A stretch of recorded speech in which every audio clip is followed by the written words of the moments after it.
법무차관님, 네. 변호인 외에 다른 사람 접견을 금지하는 것이 뭐 아주 없는 일이고 그런 거 아니죠? 네, 그런 건 아니죠. 자주 있는 일이죠. 특히 있을 수는 있는 일이죠. 있을 수 있는 일 그렇게 표현하시면 안 되죠. 이른바 특수사건하고 그런 경우는 많은 경우 네, 거의 대부분이라고 보이는데 그럴 때 변호인 외에는 접견을 금지하는 네, 경우가 많이 금지하는 있잖아요. 경우도 그렇죠? 있습니다. 네네. 예외적인 일이 아니고 흔히 있는 일이라고 봐야 되는 것 아닙니까? 네. 네, 그런데 마치 아까 말씀하실 때 보니까 가끔 있는 듯한 그런 식으로 얘기해서 제가 다시 한번 확인하는 겁니다. 일반적인 사건까지 포함하면 그렇다는 말이죠. 일반적인 사건에서는 당연히 그렇지 않겠죠. 지금 이런 사건은 대부분의 중요 사건에서는 보통 접견 제한하지 않습니까? 그렇지 네. 않습니까? 그걸 명확히 네. 하셔야죠. 그리고 원래 교묘하게 진실을 흐린다든지 이제 진실에 대해서 물타기를 한다든지 선동행위를 할 때 흔히 동원되는 것이 비유입니다. 비유. 사실은 비슷한 것처럼 보이는데 전혀 다른 사건을 같이 비유를 드는 거죠. 그래서 이것도 그거하고 똑같은 것 아니냐 이렇게 해서 사람들을 호도합니다. 그래서 저는 굉장히 나쁜 선동이라고 저는 생각을 하는데요.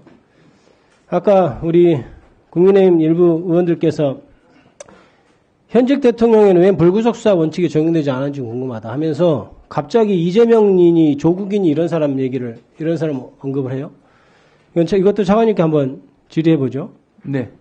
이게 지금 윤석열 대통령하고 이재명 대표하고 조국 대표 전 대표가 지금 사안이 같습니까? 사안 자체는 분명히 다르죠.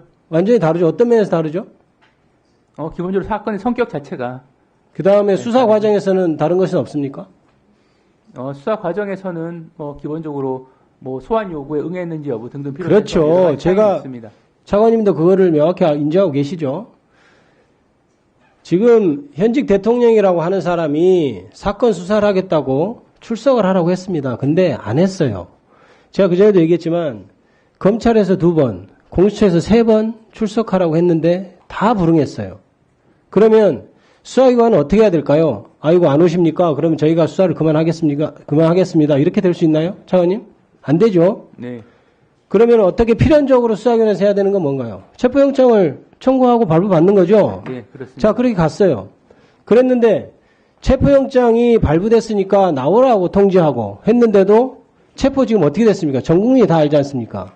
1차에 공수처에 가서 그 난리를 치고도 잘 안 되고 2차에는 마치 정말 유혈사태가 벌어질까 다들 전전긍긍한 가운데 해외까지 다 외신에 지금 송출되고 하면서 체포가 됐잖아요. 그런 상황에서 그렇게 체포돼 나온 사람이 만약에 구속이 되지 않으면 차관님 구속을 왜 합니까? 피의자에 대해 구속을 왜 하죠? 증거인멸 방지하고 도주 우려를 방지하기 위한 차원에서 기본적으로 재판정에 법정에 출석을 담보하는 것이 크죠. 네, 그 다음에 도주를 하지 않도록, 그 다음에 증거인멸을 하지 않도록 그런 부수적인 것들이 있고 그러면 저렇게 체포에도 응하지 않는 사람이 법정에 물론 계속해서 법정에 나가겠다고 하죠. 그러나 지금까지 하는 말마다 다 거짓말이었지 않습니까? 그러면 경찰에서 수사하면 나가겠다고 하고 그 다음에 법원에 출석하겠다고 하는 말을 어떻게 믿습니까? 저렇게 체포하는 과정에서도 순수히 나오지 않은 사람은 그럼 당연히 수사하는 기관에서는 당연히 영장 청구할 수밖에 없는 것 아니에요? 구속영장을 어떻게 생각하세요? 그게 무리한 겁니까? 차관님. 그 부분은 공수처에서 요건에 해당한다고 판단해서 청구를 했고 법원도 요건 충족됐다고 판단했고 그래서 법원에서도 발부한 건 아니겠어요? 맞지 않습니까? 네, 법원에서 그렇게 판단을 한 것으로 생각합니다. 그러니까 이거를 마치 다른 사람과 비교해서 현직 대통령에게 방어권이 보장이 되지 않느냐 이렇게 얘기하면 안 됩니다. 왜냐하면 자기가 다 자초해놓고 이제 와가지고 왜 나를 구속해 이렇게 얘기하는 거하고 똑같은 거 아니에요? 어떻게 생각하세요? 일단 사안이 다르다는 점을 고려할 필요는 있다고 판단합니다. 그리고 제가 지금 시간이 참 많지 않아서 우리 법원행정처장님 영장 발부 사유가 마치 증거인멸의 우려가 있다는 그 몇 마디 쓴 거 가지고 이게 부실한 거라는 그런 듯이 혹은 당직 방사했으니 부실한 듯이 이렇게 지금 공격을 또 하고 있거든요. 영장이 기각되는 건 당연히 검사가 청구를 하니까 그게 왜 검사가 이렇게 몇 톤 트럭에 이르는 서류를 다 동원해서 구속하자고 했는데 내가 왜 기각하는지를 좀 자세히 써줄 필요가 있겠죠. 근데 발부하는 입장에서 이렇게 증거인멸 우려가 있다 이렇게 표시하는 것이 예외적입니까?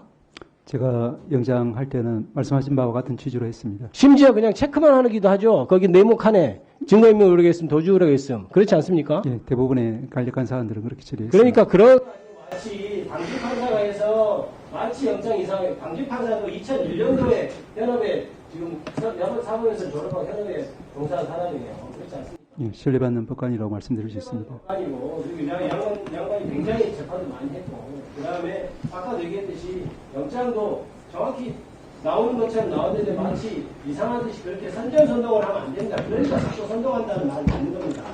아시겠습니까? 네, 수고하셨습니다.